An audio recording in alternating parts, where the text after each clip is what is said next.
Selamat malam, Miss Desnen terhormat. Nama saya Lorenzo Stephen Wen dan hari ini saya ingin mempresentasikan mengenai LKNB atau Lembaga Keuangan Non-Bank di Indonesia.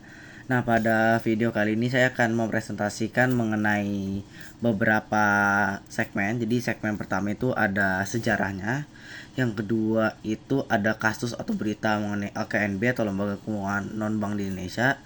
Yang ketiga ada visi misinya, dan yang keempat ada produk atau layanan dari LKNB ini. Oke, sekarang kita akan mulai ya, Miss ya. Oke, sekarang saya ingin menjelaskan mengenai sejarah berdirinya Lembaga Keuangan Non-Bank di Indonesia. Yang pertama itu ada Lembaga Keuangan Non-Bank atau LKNB ini yang kita kenal itu mulai berkembang di Indonesia pada tahun 1970-an sebagai pelengkap dari sistem perbankan. Nah, LKNB ini dibentuk untuk menjawab kebutuhan masyarakat terhadap layanan keuangan yang lebih beragam, khususnya di sektor pembiayaan, asuransi, dan juga investasi. Nah, salah satu tonggak pentingnya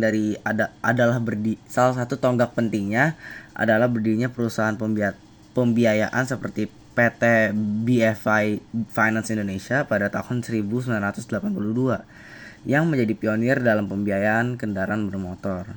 Nah, LKNB ini juga mendapat pengawasan resmi dari pemerintah melalui Otoritas Jasa Keuangan atau yang kita kenal sebagai OJK yang dibentuk berdasarkan UU nomor 21 tahun 2011. Nah, tujuan OJK itu apa sih? Tujuan OJK ini adalah memastikan industri keuangan non-bank tetap sehat, transparan, dan mampu melindungi konsumen.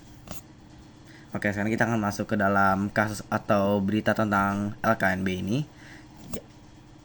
Oke, sekarang kita akan masuk ke dalam kasus atau berita mengenai Lembaga Keuangan Non-Bank di Indonesia. Untuk kasusnya saya mengambil kasus PT Asuransi Jiwasraya. Nah, untuk sumber-sumber berita saya itu ada kompas.com dan juga CNN Indonesia. Nah, ini aku gak mau lama-lama, Miss. Jadi aku mau langsung ke informasi pentingnya aja. Jadi pada PT Asuransi Jiwasraya ini terlibat dalam kasus gagal bayar polis asuransi kepada nasabah dengan nilai kerugian negara mencapai lebih dari 16 triliun rupiah.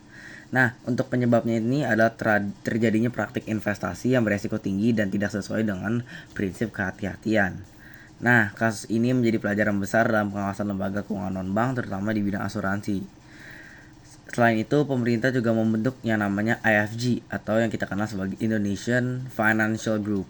Nah, ini tuh gunanya untuk menyelamatkan polis nasabah melalui perusahaan baru yang bernama IFG Life. Oke, sekarang aku mau masuk ke dalam visi dan misinya dari LKNB ini. Nah, aku ambil contoh dari PT Pegadaian ini. Untuk visi dari PT Pegadaian ini adalah menjadi the most valuable financial company in Indonesia dan sebagai agen inklusi keuangan pilihan utama masyarakat. Nah, untuk misinya ini yang saya ketemu ada 3, yaitu yang pertama, memberikan solusi keuangan yang beragam kepada masyarakat berbasis gadai dan fidusia.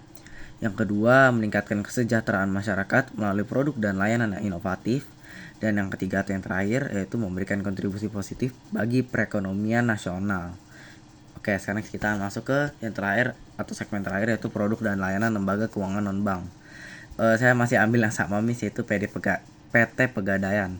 Nah, untuk produk dan layanan ini ada lumayan banyak. Saya mulai dari yang pertama ada gadai emas. Nah, pada Pegadaian emas ini pada Gadai Emas ini tuh PT Pegadaian itu menyediakan pinjaman dengan jaminan emas. Yang kedua ada tabungan emas, yaitu PT Pegadaian menginvestasi emas secara bertahap mulai dari nominal kecil. Yang ketiga ada pembiayaan usaha mikro, yaitu kredit untuk UMKM. Yang keempat ada Gadai Kendaraan Bermotor, yaitu pinjaman dengan jaminan kendaraan. Selanjutnya itu ada investasi emas dan cicil emas, yaitu cicilan pembelian emas batangan. Dan yang terakhir itu ada aplikasi Pegadaian digital. Ini untuk layanan digitalisasi transaksi. Oke, Miss, jadi sebagai penutupnya, LKMB ini memiliki peran penting dalam membantu masyarakat mengakses layanan keuangan di luar bank.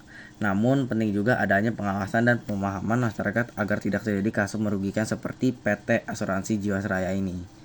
Oke, Miss, untuk itu saja mengenai presentasi saya mengenai di ekonomi LKNB atau Lembaga Keuangan Non-Bank di Indonesia.